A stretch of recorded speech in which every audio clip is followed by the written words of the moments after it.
Pour ne rien rater de nos programmes, n'oubliez pas de vous abonner à nos deux chaînes YouTube, le Média TV et le Média 24/7, et d'activer la cloche.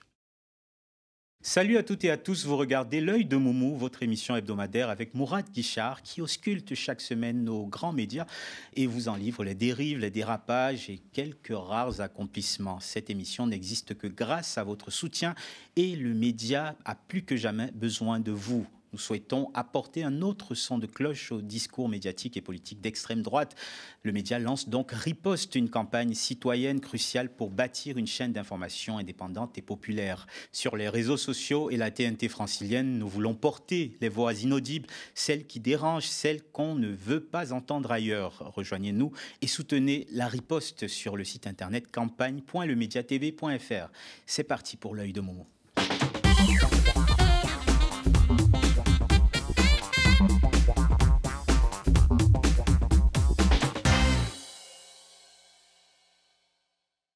Salut Mourad. Bonjour à toutes et à tous, bonjour à toi mon cher Fabrice.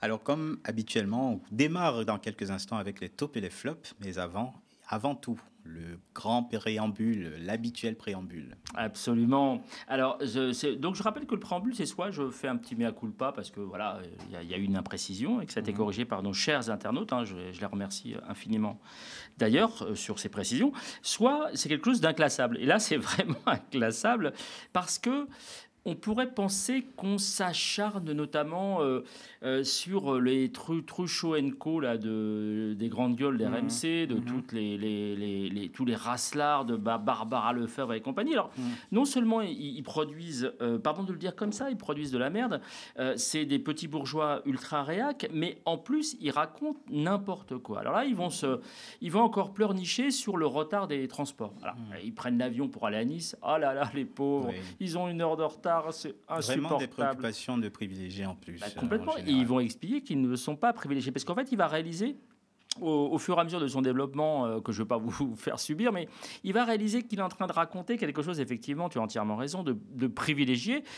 Et il va dire, il y avait des familles, des gens modestes et compagnie dans l'aéroport, sauf que 1 heure et quelques de retard, ça, je veux dire, qui ne le subit pas, ne serait-ce que dans les gares et compagnie. Donc évidemment, c'est pour taper sur les services publics, sur les syndicalistes, sur les méchants et compagnie. Et il va raconter ce que j'appelle un Japanese Whispers, c'est-à-dire un espèce de fantasme japonais qui est une vieille histoire, qui est une espèce de légende urbaine en fait, que un président d'un groupe hyper important de transport japonais aurait démissionné parce que le train aurait eu 5 secondes de retard. Je vous laisse écouter. Tu vois la foule qui est devant pour attendre les taxis, tu dis vite, je file au métro, je prends la ligne automatique à 14... Non, elle est fermée pour travaux. Elle était fermée hier. Elle est fermée pour travaux. Et la 6 aussi, mon petit Alain. Et la 6 aussi. Donc, le week-end où il y a beaucoup de monde, on ferme les lignes pour travaux.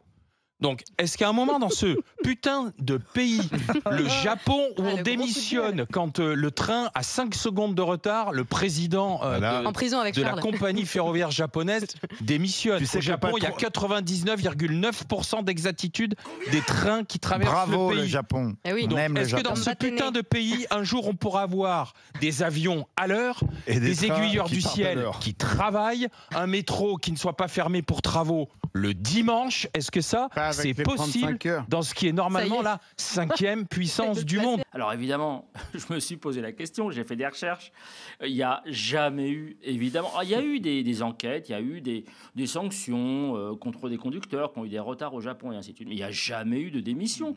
Et je me suis renseigné auprès de BB 27000, donc BB 27000, qui est un spécialiste des questions sur les réseaux sociaux, qui est un conducteur de train, qui est un spécialiste des questions mondiales du rail, qui raconte toutes les histoires en Angleterre, en Espagne ou ailleurs, et en France évidemment, et qui m'a confirmé qu'évidemment c'était un gros bobard.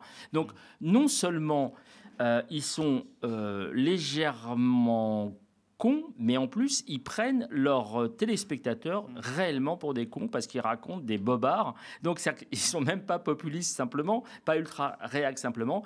Ce sont des mensongers et ils relaient des fake news et je trouve ça extrêmement grave. Et puis, disons aussi qu'ils véhiculent des biais culturels qu'ils espèrent être en opposition avec la fainéantise, avec le laxisme français. Évidemment, évidemment, ils vont chercher au Japon. Vous savez, il y avait un groupe quand j'étais jeune, quand nous étions jeunes, qui s'appelait, il y avait un groupe qui avait fait une chanson Big in Japan.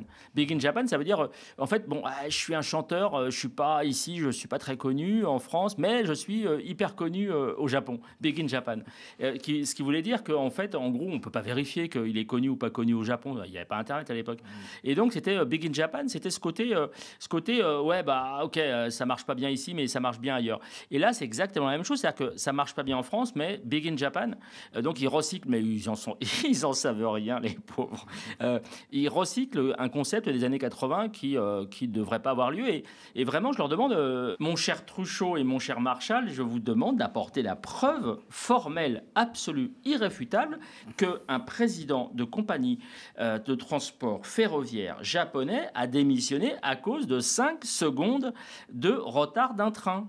Allez, la balle dans votre camp. On attend qu'il s'explique, ce qui n'arrivera forcément jamais. Absolument. Alors, j'avais une petite précision à apporter, puisque tous les mercredis soirs, on est décortiqué, mais alors littéralement décortiqué de manière bienveillante par Shelex, donc le streamer que nous avons reçu ici, qui est avec sa communauté extraordinaire, donc comme chez Lex, LEX, et ils ont remarqué que nous étions en tenue plutôt légère.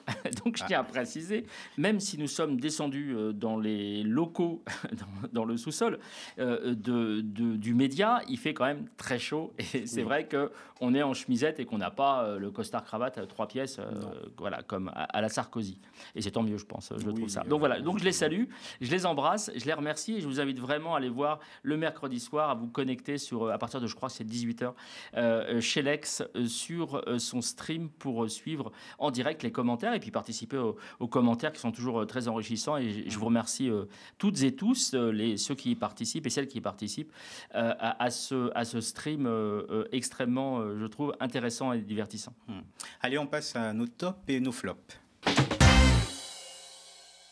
Et pour commencer, le top d'or avec un habitué désormais, Manuel Bompard, qui n'a pas son pareil en fait pour moucher les journalistes un petit peu zélé, on va dire. J'avoue qu'il est assez exceptionnel. Je me suis retrouvé côte à côte avec lui samedi dernier au cours d'une manifestation et je lui ai même pas, enfin je lui ai pas tiré la manche parce que je voulais pas le déranger, mais j'avais un peu envie de lui dire chapeau bas parce que donc on se connaît pas, donc c'est pas du favoritisme, c'est vraiment une réalité. On peut tous faire des erreurs. J'insiste vraiment là-dessus. Même les meilleurs d'entre nous, on peut faire des erreurs. Genre même le meilleur des meilleurs, par exemple, moi, je plaisante évidemment. On peut tous faire des erreurs. C'est pas le problème. Et d'ailleurs, on essaye de les corriger nos erreurs hein, quand on en commet.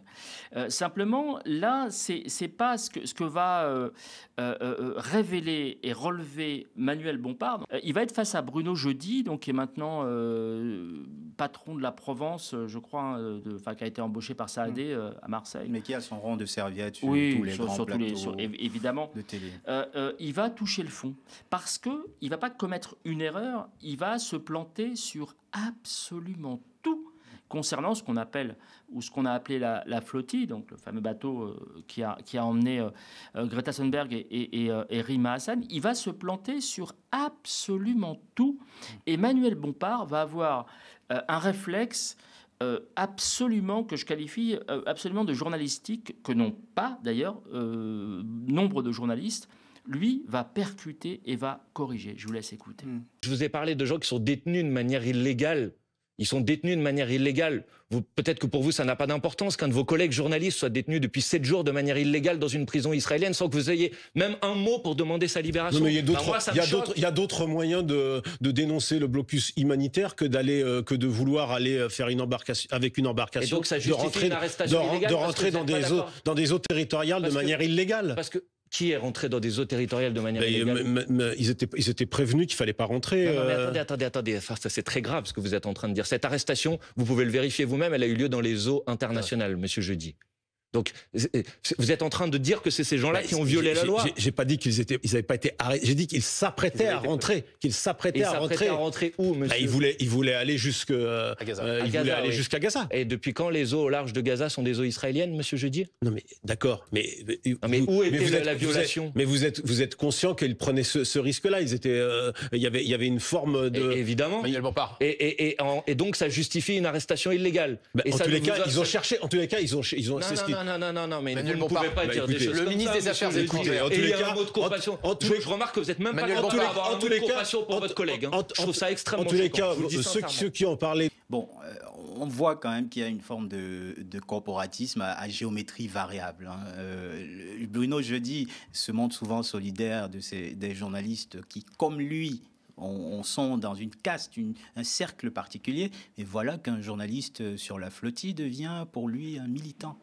Oui, en plus, il ne fait même pas acte de solidarité. Alors, je rappelle qu'il a été notre confrère a été libéré, Yanis.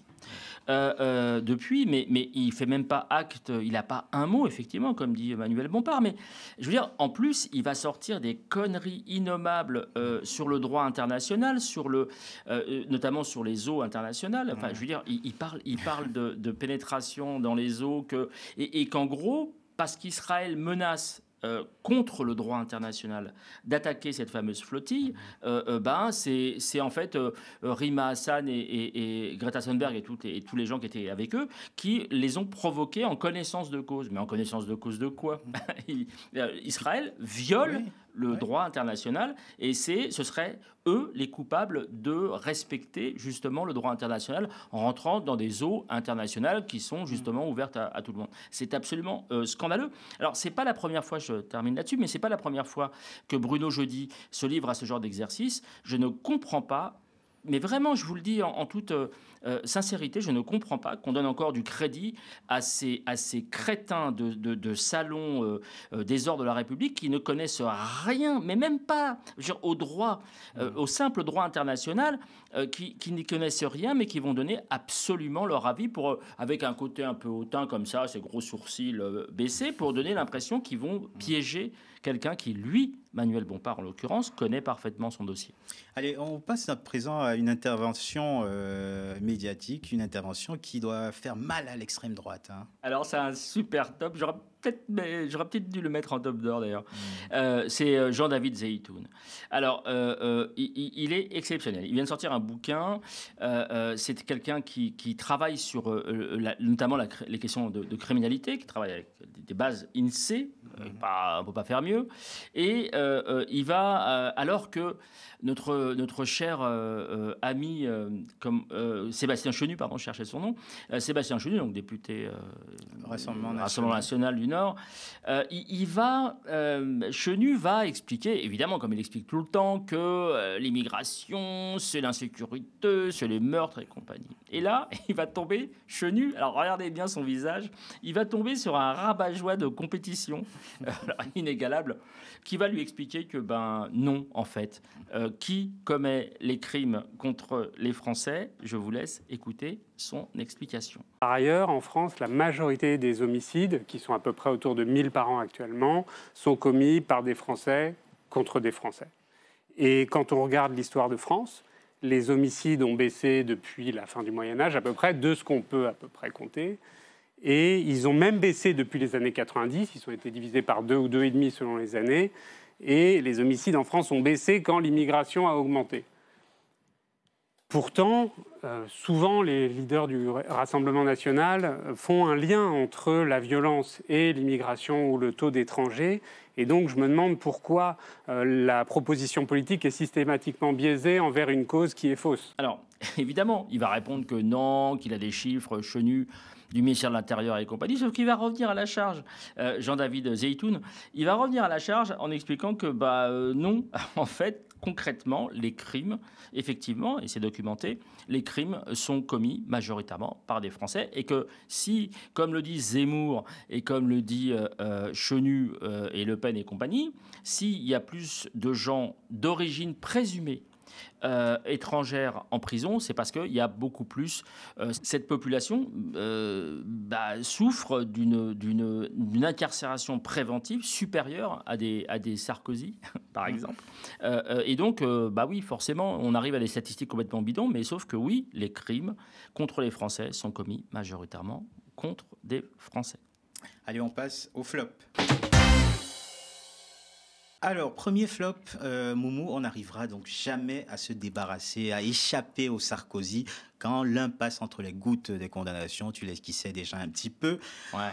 On a droit aux incessantes apparitions médiatiques du fils sur fond de népotisme assumé, évidemment. Ouais, mais tant que ça arrivait sur CNews, LCI et compagnie, les chaînes privées, des Bolloré, des Bouygues et compagnie, admettons, là, on est sur le service public quand même. On est sur France Inter. Et donc, qu'est-ce qu'ils vont faire ?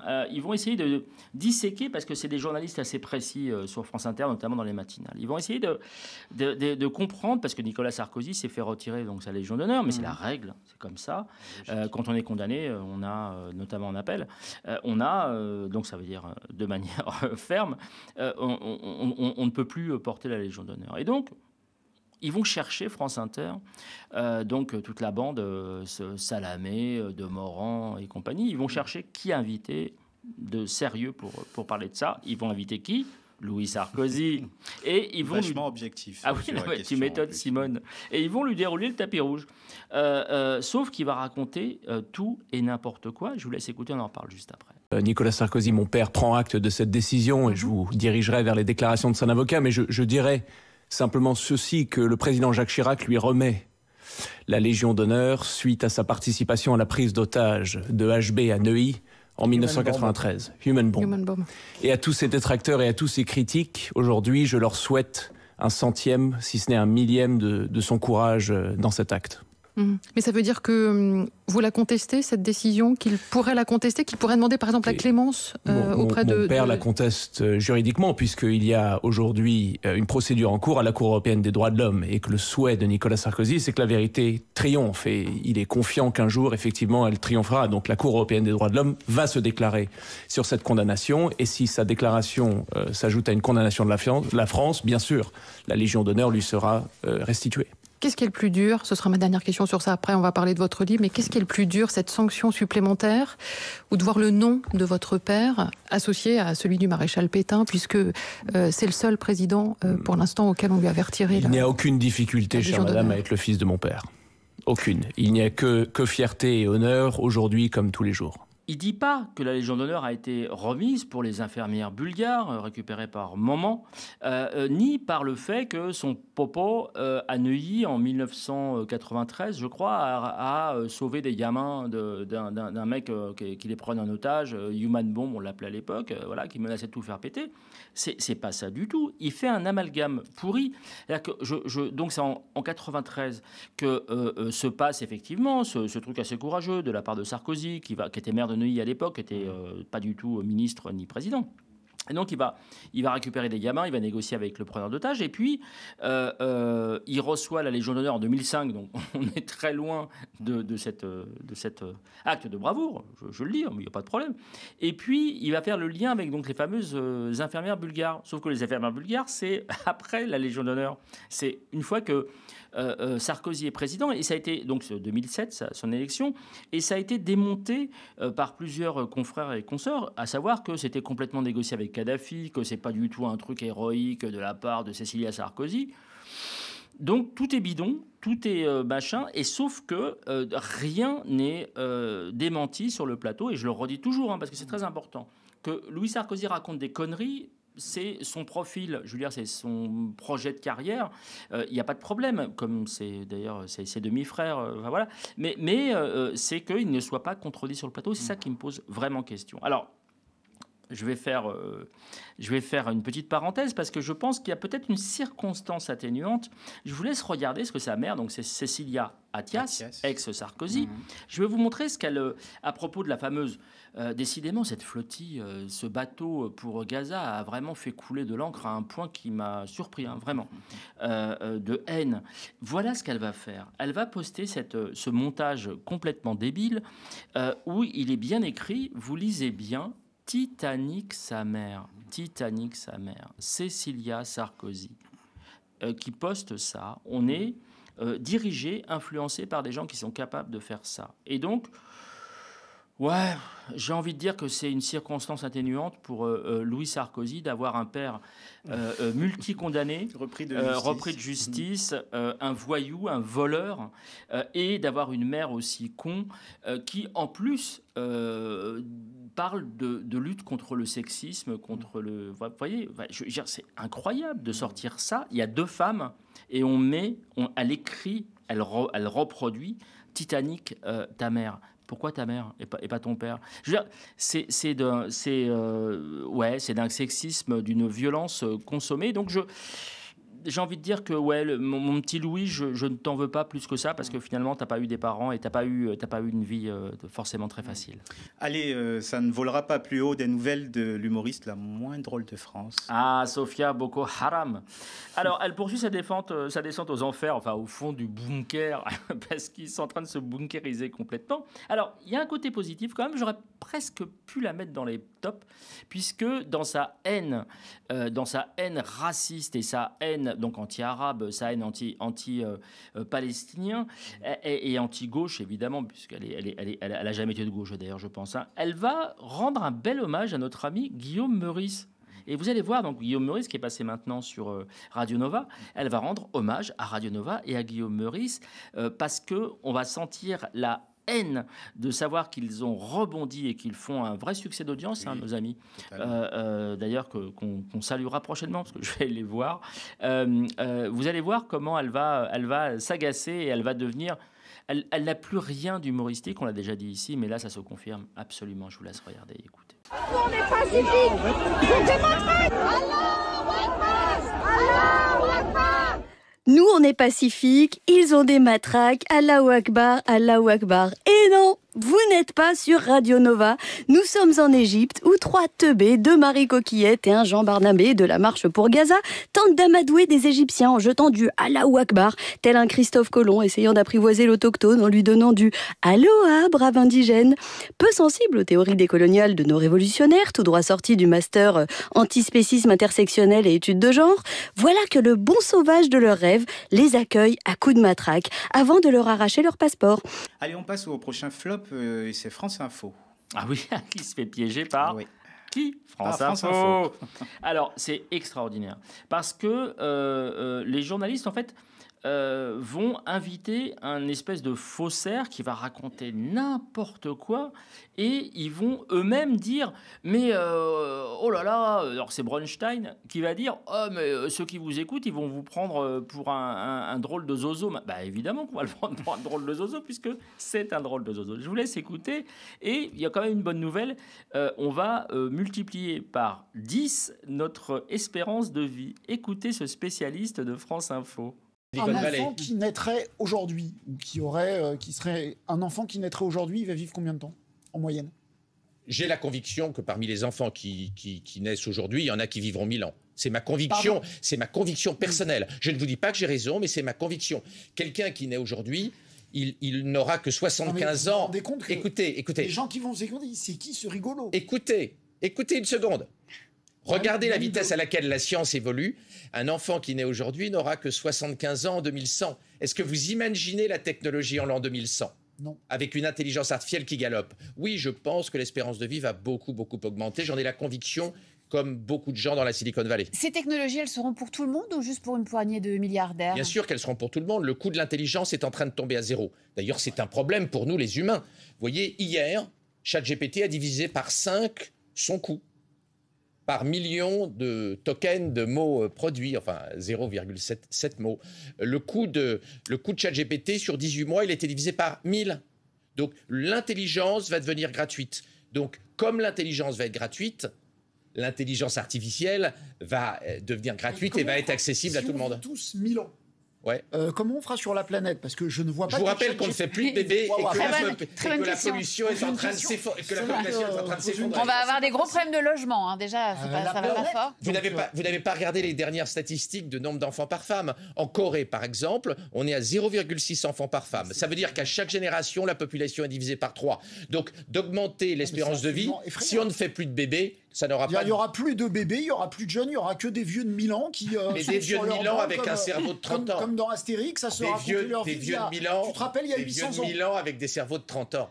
Bon, à présent, on parle de quelques flops successifs sur la fameuse agresseuse de Rima Hassan, invitée apparemment, s'expliquer très tranquillement, expliquer sa version chez Morandini, ça ne s'invente pas. C'est incroyable. Donc, Alexandra Sojfer, donc S-O-J-F-E-R. Donc, elle a voulu le buzz, elle l'a eu, puis elle va l'avoir. Il n'y a pas de problème, on va lui rendre service aussi là-dessus.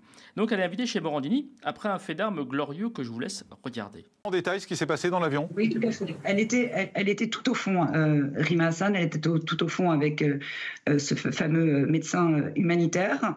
Au début, ils avaient mis un tout petit rideau. Donc, j'ai réussi à aller quand même la filmer, prétextant une cystite, en me disant que toutes les toilettes étaient fermées. Pendant le vol, il y a 4 individus qui ont été extrêmement violents et qui buvaient beaucoup. Pardon, j'ai mal entendu ce qu'elle a dit chez Morandini. Donc, je vais demander à Bérénice, notre chère monteuse qui est en régie, je vais demander, s'il te plaît, de remettre l'extrait parce que j'ai pas très bien entendu. On a quatre petits merdeux d'arabes qui foutent la révolution depuis le début dans l'avion. Ah voilà, ça va mieux en le disant. J'ai bien entendu effectivement des 4 petits merdeux d'arabes, parce que ça avait très bien Morandini, donc il l'a invité en connaissance de cause quand même, c'est important. Et autre connaissance de cause, voici son arrivée à Paris face aux militants pro-palestiniens après avoir provoqué littéralement, elle l'a reconnu, Rima Hassan et avoir menti à l'équipage pour pouvoir accéder à son carré où elle était assise. Je vous laisse regarder.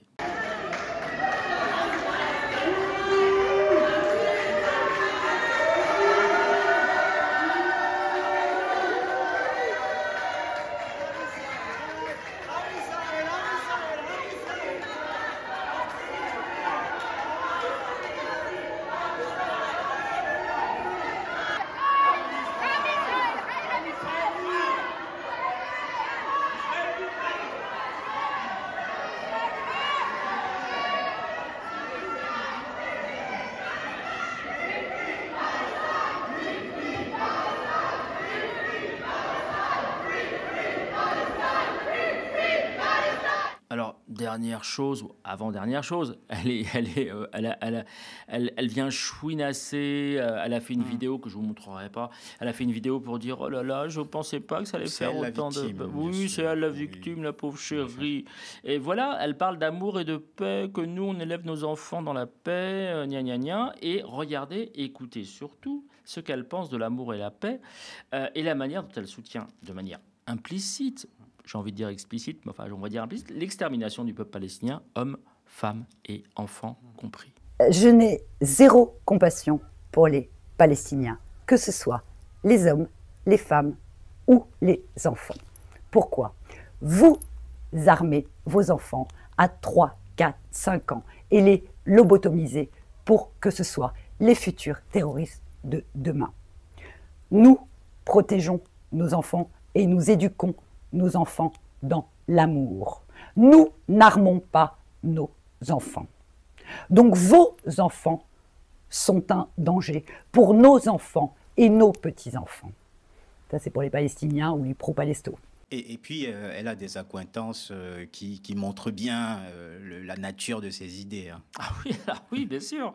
Notamment, alors, copine avec tout ce qui touche au pro-génocidaire, et notamment la mythomane, la menteuse, la trafiquante d'informations, et puis la plagiaire, hein, quand même. Rachel Kahn, dont je ne comprends toujours pas pourquoi et comment elle est encore présente sur les plateaux. je le comprends trop bien, mais regardez, elle est avec Rachel Kahn, donc qui se ressemble, s'assemble. Et j'ai une dernière question sur ce sujet. Je me demande qu'est-ce que fait la Ligue internationale contre le racisme oui, et l'antisémitisme. Ça, l'antisémitisme, je me rappelais bien. Le racisme, j'avais oublié, je suis absolument désolé. Qu'est-ce qu'ils font? Pourquoi ils ne poursuivent pas cette femme qui tient des propos d'un racisme consommé, mais pareil pour Rachel Kahn? Qu'est-ce qu'ils font qu'ils n'engagent pas des procédures? Je ne comprends pas, ou je comprends, je le redis, comme à chaque fois, trop bien. Allez, on passe au plat de consistance de cette émission, la rubrique au microscope. Vous le savez certainement, l'actualité des derniers jours est rythmée par les échanges de tirs de missiles entre l'Iran et Israël. Une guerre ouverte démarrée par Israël vendredi dernier qui a bombardé massivement l'Iran, tuant civils et militaires par centaines. Et pourtant, la plupart des grands médias occidentaux reprennent en chœur la ligne israélienne, opération défensive nécessaire face à une menace existentielle. À peine évoque-t-on les pertes iraniennes, la violation flagrante du droit international ou les arrière-pensées politiciennes de Benyamin Netanyahou. Moumou a observé les errements d'un récit médiatique qui peut se révéler sélectif et présentant Israël en victime qui n'aurait pas le choix pendant que l'Iran est réduit au rôle de paria agressif, irrationnel et dangereux, quand quelques rares voix arrivent encore à analyser cette guerre de façon impartiale. Et ces rares voix, Moumou, il y en a quand même et tu en as déniché. Oui, alors on va commencer par planter le décor, parce que tout le monde n'a pas forcément suivi. Oui. Je pense qu'il y a... Enfin, je pense pas, je ne suis pas là pour penser. J'observe qu'il y a une saturation, en fait, sur plein de sujets. Et que dans les commentaires, notamment sur YouTube, sous nos vidéos, mon cher Fabrice, il y a beaucoup de commentaires de gens qui disent qu'ils n'en peuvent plus et qui donc ils ne suivent plus l'actualité, qu'ils la voient à travers notre regard et notre analyse. Et on va donc planter le décor et on va résumer la situation avec Catherine Tricot, une consoeur de la presse écrite de gauche, de regard, hein, qui va, alors à sa manière, parce qu'elle s'emporte toujours, parfois de manière un peu, je ne suis pas forcément d'accord avec elle, mais enfin, là, elle va planter le décor de manière un peu enjouée, mais au moins, elle pose les termes de ce qui se passe et de la problématique par rapport à l'attaque d'Israël contre l'Iran. Je vous laisse écouter. Par contre, Israël a l'arme nucléaire, oui ou non? Israël ne reconnaît pas le traité de non-prolifération des armes nucléaires, oui ou non? Israël se met en dehors des traités internationaux sur le nucléaire, oui ou non?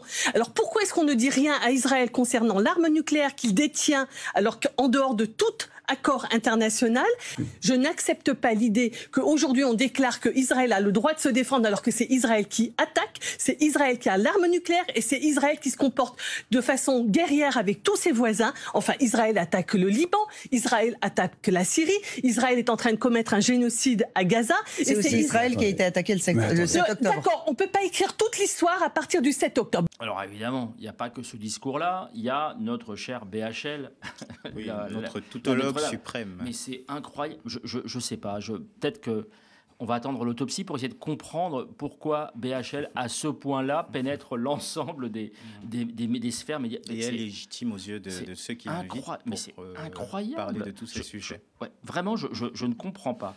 Je parle d'autopsie, c'est évidemment une image d'autopsie médiatique, mais quand il sera à la retraite, je ne comprends pas. Si un jour il est à la retraite, je ferme la sixième parenthèse, mais c'est incroyable. Il va donner évidemment le là sur les médias. Je vous laisse l'écouter, c'est sur BFM. Je pense que l'objectif d'Israël, pour autant que je le comprenne, c'est en effet de contraindre ce régime à renoncer à l'arme atomique, de détruire ses capacités de la produire dans les années qui viennent, et probablement, c'est ce qu'a dit le Premier ministre, il n'y a pas de raison de ne pas le croire, de voler au secours des opprimés d'Iran, voilà, de les défendre contre cette dictature impitoyable, cette dictature de granit qui règne depuis 45 ans. Mais ce régime iranien menace seulement Israël ou menace le monde? Ce qui fait que finalement Israël serait en train d'essayer de se débarrasser de ce régime pour l'ensemble de l'humanité. Faire le sale boulot pour les autres. Je ne sais pas si c'est du sale boulot, mais en tout cas, pour le reste du monde, sûrement. Moi, je pense, depuis le premier jour, que toutes les femmes et les hommes libres du monde devraient dire merci à Israël. Voilà, on devrait savoir gré à Israël d'avoir eu le courage de dire et de mettre en œuvre les moyens nécessaires, qu'il n'est pas possible qu'un pays comme celui-là ait l'arme nucléaire. Alors, encore plus fortiche. Alors ça, on a déjà parlé de lui. C'est Frédéric Ancel. Donc, c'est un géopoliticien qui va nous sortir une connerie, mais un truc qui me dépasse complètement. Alors, vous savez, il y a le droit international. Il y a l'absence de droit international. Lui va trouver une finesse encore plus balèze pour défendre Israël. Je rappelle à ne pas confondre avec Guillaume Ancel, qui lui est un vrai expert. Frédéric Ancel bien sûr, oui, a l'habitude de positions très alignées sur la propagande israélienne. Mais il connaît très bien les pays arabes, donc on va déjà l'écouter sur les pays arabes et le sentiment qu'ont les pays arabes. Je ne sais pas où est-ce qu'il va chercher ça. Et après, on revient à cette notion de droit international. Je vous laisse écouter. Depuis sa création en 1945, le traité de non-prolifération de 68, il ne faut pas l'oublier. Donc de ce point de vue-là, Israël effectivement est l'État objectivement le plus menacé par l'Iran, parce que la République islamique d'Iran le voue aux gémonies et à l'extermination depuis son avènement en 1979. Mais l'ensemble des États de la région, et je pense qu'on va y revenir, notamment les États arabes, aujourd'hui, sont extraordinairement heureux qu'Israël fasse le sale boulot. Soulagé, mais pas en soutien. Alors, pas en soutien officiel. Encore que les Émirats arabes unis, signataires des accords d'Abraham avec Israël, comme le Maroc, comme Bahreïn, comme le Soudan, coopèrent très directement avec Israël. Alors, pas sur le plan militaire. De toute façon, Israël ne leur demande pas. Mais en laissant, par exemple, traverser leur espace aérien, quel est le moyen, quels sont les moyens utilisés? Alors, des renseignements, d'une part. D'autre part, l'espace aérien. Effectivement, vous faites bien de le rappeler, parce que pour aller d'Israël en Iran et vice-versa, il faut passer notamment par la Jordanie. Jordanie, ça n'aura échappé à personne, c'est un État arabe. Bon, il est en paix avec Israël depuis 1994. Et dans l'espace aérien jordanien, en 2024, à 2 reprises, eh bien, la chasse jordanienne avait intercepté des missiles iraniens qui se dirigeaient vers Israël. Donc vous voyez qu'il n'y a pas de bloc arabe, et encore moins de bloc arabo-musulman, y compris sur cette question, parce que l'Iran fait peur à tout le monde. Et donc, il va nous inventer, mais c'est vrai, excusez-moi, je me prends la tête dans les mains, parce qu'il va nous inventer l'à peu près droit international. C'est-à-dire que c'est une nouvelle notion. C'est complètement incroyable. Écoutez, je ne vais pas commenter plus que ça, je vous laisse écouter. Vous allez vous faire votre jugement vous-même. Frédéric Ancel, pendant ce temps-là, à Gaza, que se passe-t-il ? Alors, pour l'instant, la situation humanitaire est toujours catastrophique il n'y a pas de sortie de crise, pour l'instant en tout cas. Et autant sur le dossier iranien, je pense que la direction, enfin le gouvernement israélien est à peu près dans le droit international et son offensive relève d'une véritable logique. D'ailleurs, aucun des pays occidentaux n'a condamné véritablement, ou en tout cas a réaffirmé le droit d'Israël à se défendre. Pour toutes les raisons qu'on a dites tout à l'heure, et pas seulement les occidentaux, parce qu'en réalité, l'Inde et un certain nombre de pays est-asiatiques fonctionnent de cette manière-là, plutôt aux côtés d'Israël. En revanche, sur Gaza, autant la politique du gouvernement israélien, dont une partie est constituée de gens d'extrême droite et de véritables fanatiques, est éminemment critiquable. Et d'ailleurs, entre parenthèses, ce gouvernement, sur le dossier donc de Gaza, il est extrêmement critiqué, sinon condamné, par les 2 tiers, un peu plus des 2 tiers, selon les derniers sondages, de la population israélienne elle-même. Alors qu'évidemment, sur le dossier nucléaire, qui constitue une menace existentielle,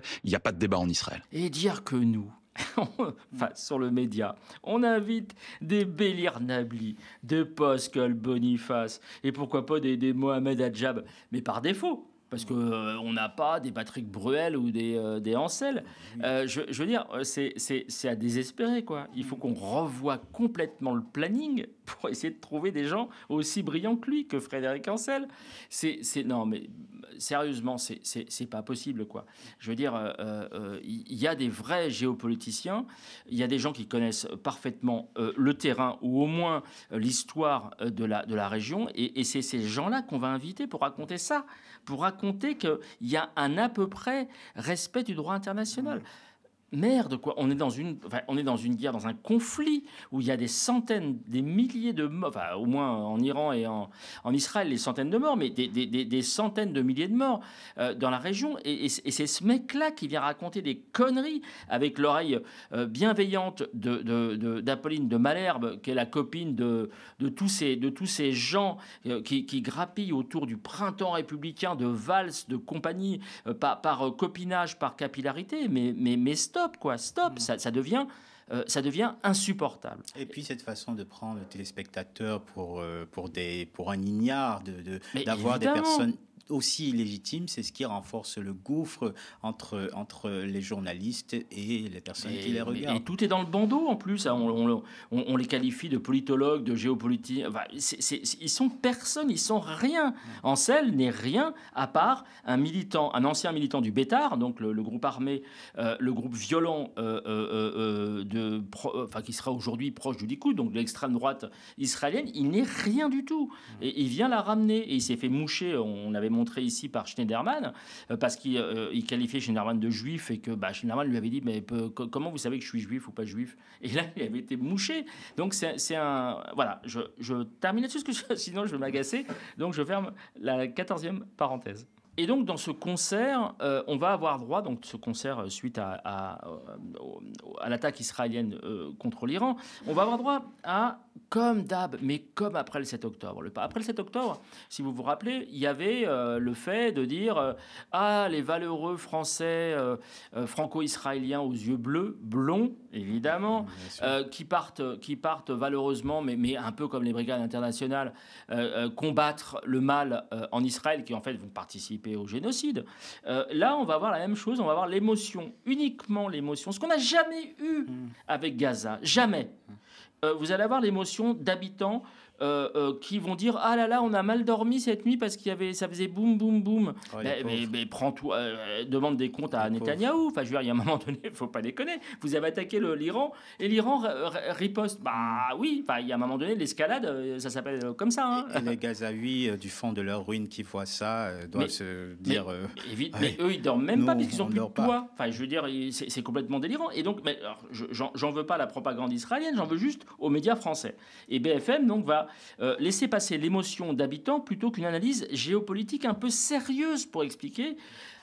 Je leur demande même pas de respecter, de condamner le deux poids deux mesures, mais juste au moins d'avoir laissé la parole aux Gazaouis sur le même plan que ce qu'on va voir là, l'émotion d'habitants israéliens. Oui, on n'a presque pas dormi cette nuit. Il y a eu des alarmes pratiquement toutes les heures. Des vagues de roquettes, de missiles qui sont arrivés depuis l'Iran. Donc, à 1h, 3h et 5h du mat, on a eu des alarmes. Puis, on a dû descendre dans les abris communs de l'immeuble, où on se retrouve avec tous les voisins. Et oui, donc c'est une nuit assez inquiétante, surtout en voyant les images ce matin des dégâts. Et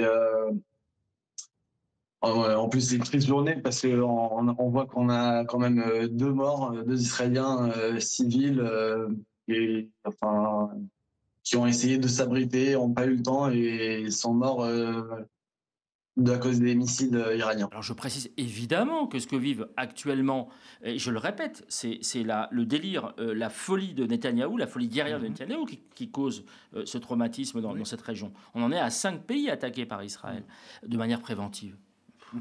Ce que je veux dire, c'est que je comprends le traumatisme des populations israéliennes, mais il faudrait que les journalistes français, notamment, se posent la question de savoir mais à qui la cause, qui dirige tout ça, qui mène la région vers le chaos. Et là, c'est pas fait, c'est juste l'émotion pour les populations israéliennes. Et quand c'est des Gazaouis, là, c'est juste, il n'y a pas de nom, on ne sait pas qui c'est, on ne les interroge pas, et je trouve ça toujours aussi problématique. Alors, un autre problème, ça nous vient d'un analyste qui s'appelle Stéphane Simon, qui m'a l'air un tout petit peu tendancieux, et qui va expliquer que le 7 octobre, en gros, devrait justifier les attaques contre le Pakistan, on en parle, et le Burkina Faso, c'est moi qui en parle, mais jusqu'en 2029.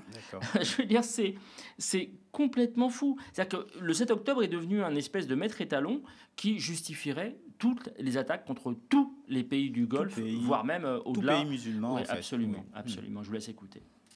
Pour le régime israélien, déjà, nous annoncions le plan. Le plan était à la fois de s'attaquer à toutes les tentacules qui enserraient Israël, c'est-à-dire le Hamas, le Hezbollah, la Syrie de Bachar el-Assad, et puis les Houthis au Yémen, et de s'attaquer à la tête de la pieuvre, qui est le régime iranien. Donc c'est les cela, suites bien du sûr. 7 octobre, c'est la riposte qui continue. C'est la riposte qui continue, qui prend évidemment prétexte de l'urgence à démanteler les systèmes nucléaires iraniens, puisqu'on était à 2 doigts d'arriver à la fabrication d'une bombe qui puisse être envoyée sur Israël, mais ça s'inscrit dans une stratégie globale, qui est une stratégie, si vous voulez, après le 7 octobre, après le traumatisme du 7 octobre, il y a eu un véritable électrochoc sécuritaire dans le haut commandement militaire israélien, qui se sert aussi des services israéliens pour ce plan d'action, qui est un plan d'action extrêmement simple. Il s'agit de restaurer la puissance militaire dans la région d'Israël et d'en finir avec tous les pays qui font peser, les pays ou les puissances, parce que ça peut être des organisations terroristes comme le Hamas ou le Hezbollah, qui font peser des menaces existentielles sur Israël. Et au milieu de ce vacarme, heureusement, on est sauvé par quelques interventions sérieuses. Oui, et c'est sur BFM TV, donc vous voyez, j'essaye de temporiser, c'est-à-dire que c'est pas BFM ne fait pas que de la merde.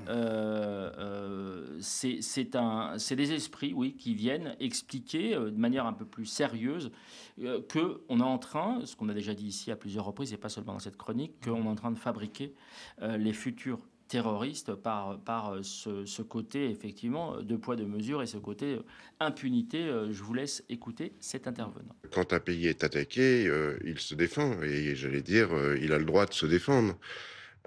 Toute la question est de savoir depuis que Netanyahou est en charge de la sécurité des Israéliens, je constate qu'ils ont subi la plus grave attaque de leur histoire avec le 7 octobre et qu'aujourd'hui, pour assurer leur sécurité, ils sont obligés de se mettre dans les abris. Donc la question est de savoir, est-ce que Netanyahou protège la sécurité des Israéliens ou est-ce qu'il protège son propre pouvoir ? Allez Moumou, on passe à tes coups de cœur du jour. Ouais, il est particulier celui-ci, parce qu'en fait au départ je l'avais mis dans le préambule, et puis finalement je l'ai déplacé. Alors il est dû à Andry, Andry R, A-N-D-R-Y-R sur Instagram. Et elle m'a repris, alors elle a très bien fait, parce que la semaine dernière, dans mes remerciements, j'avais cité Auxerre. On ne dit pas Auxerre, évidemment, on dit... Auxerre. Bah oui, mais je le sais très bien en plus, donc c'est une erreur de ma part. Et donc elle m'a, au sacrilège, au voleur, et donc elle m'a envoyé un clip dans lequel elle apparaît d'un groupe que je trouve très marrant, et c'est vraiment très sympa, c'est ce qu'on appelle les chansons régionalistes, et que je vais vous montrer, je vous montre un extrait, et donc je fais amende honorable, j'irai, je pense, à genoux de Bruxelles jusqu'à Metz pour expier ma faute, et donc je vous laisse écouter cet extrait, c'est vraiment très très sympa et je remercie André et je l'embrasse bien affectueusement. De la Auxerre ? Oui, mais on dit Auxerre. Auxerre. Ok, Auxerre, cool. Oui ? T'as dit Auxerre ? On t'offre une bière. On t'offre une bière, une bière.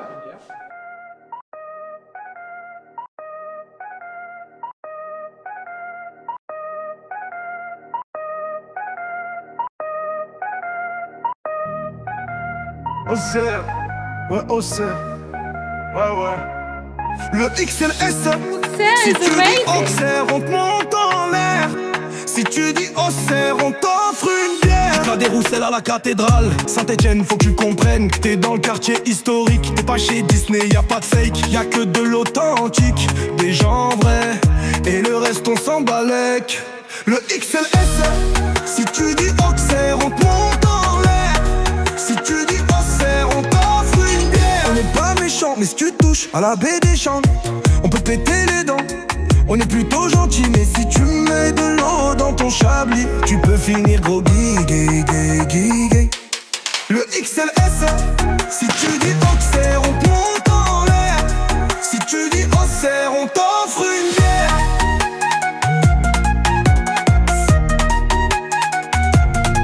Ici c'est pas Marseille, c'est Auxerre bébé.